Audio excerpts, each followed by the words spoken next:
Hey guys, it's Britt, and just ignore the thrift book package in the background there. But so I was having a conversation, as I so often do, with Philippe at the YA Reader I think it was last night. At least for me it was.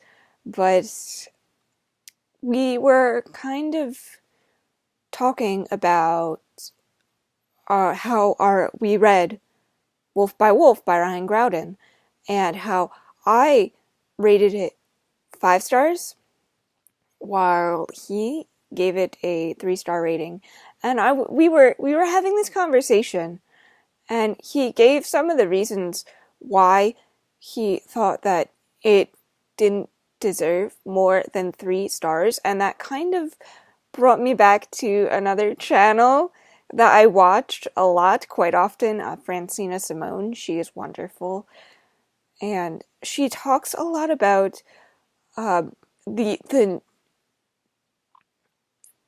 she's kind of everything that I wish, like, that I could aspire to be as a reviewer.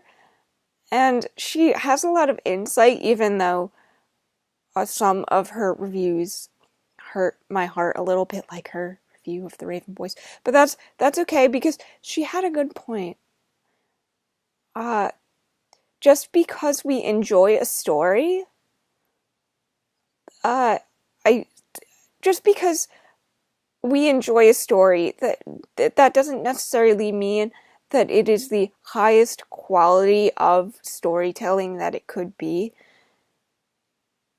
So while I rated something 5 stars pretty impulsively a few hours after I had finished it, I really sat back, and especially talking with Philippe about it, he had some good points where I had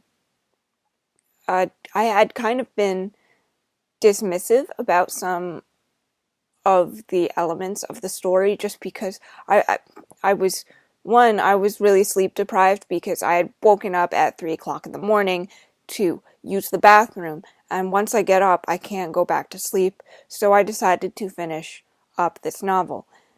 And I had really enjoyed it. I rated it 5 stars, and it's a good novel, and I still think it is worth the read, especially now in these trying times for the United States and possibly the rest of the world as a result of the United States. But just because we enjoy something, we want to give it 5 stars, right? That doesn't necessarily imply that it was written in the best way.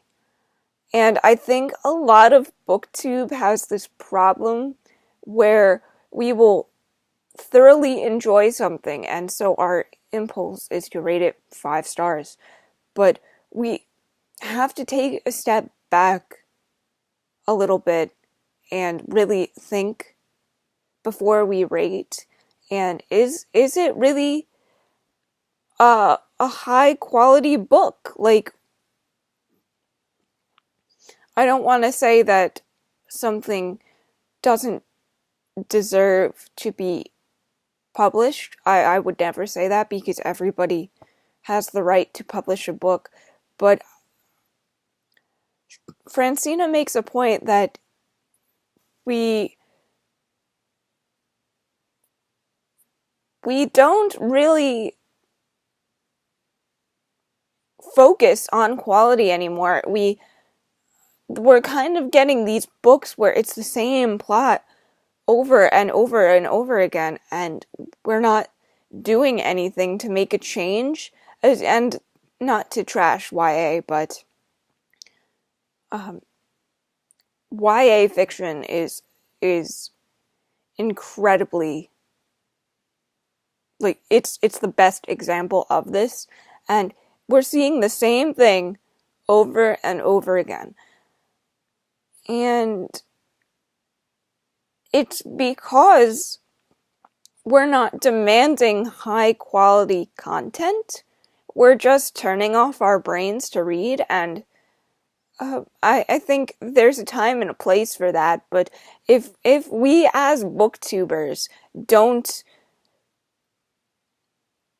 analyze deeper than the text or what we personally like or dislike, I think we're doing a disservice to our viewers, and we're doing a disservice to the publishing industry.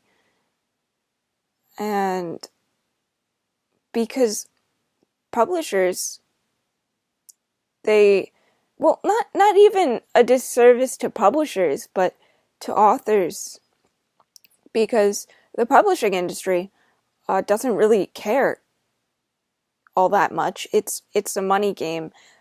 But I think as authors, we all have a story inside us that needs to be told, and whether that story is worthy enough to be picked up by an official publisher or you self-publish, which is fine. I probably will do that sometime in the near future.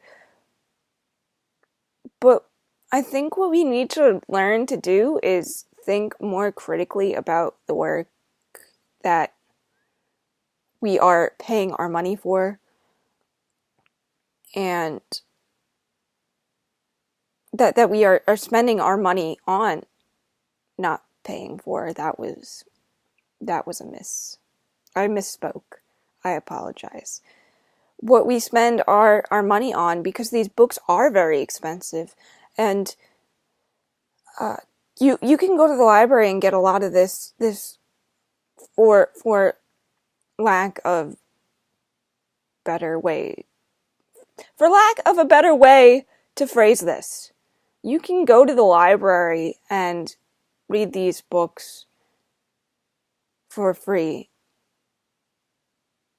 And a booktube hype has its... We all hype a book for some reason or another. I'm not trying to do a disservice to booktube, as I am part of this community, because I love booktube and I've made so many friends. But if we can't disassociate the quality of a book with our own passion or liking or disliking of the book, then I think we have to rethink what we're doing here on this platform. And another thing that's really kind of problematic in this community is buying books just for diversity. And it's great that you want to see diversity and that you want to support other authors. That's fantastic. But if it's not written well or done well, then you're really doing a disservice to that community. And an example of this is Me Before You. Lots of people find that book amazing and they cry. But me, as a disabled individual, I find that book highly illogical and highly offensive. And it hurts me that this book does so well, because that's how the community is perceiving me. And that book doesn't not represent me.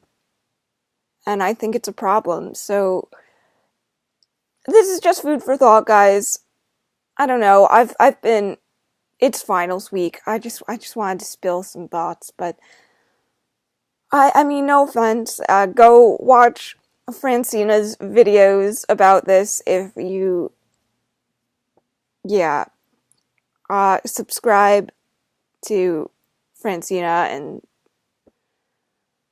okay, guys, I'm gonna go. I love you guys. I'm really tired. It's finals week, so no Friday reads, unfortunately, because I'm swamped with finals work this weekend.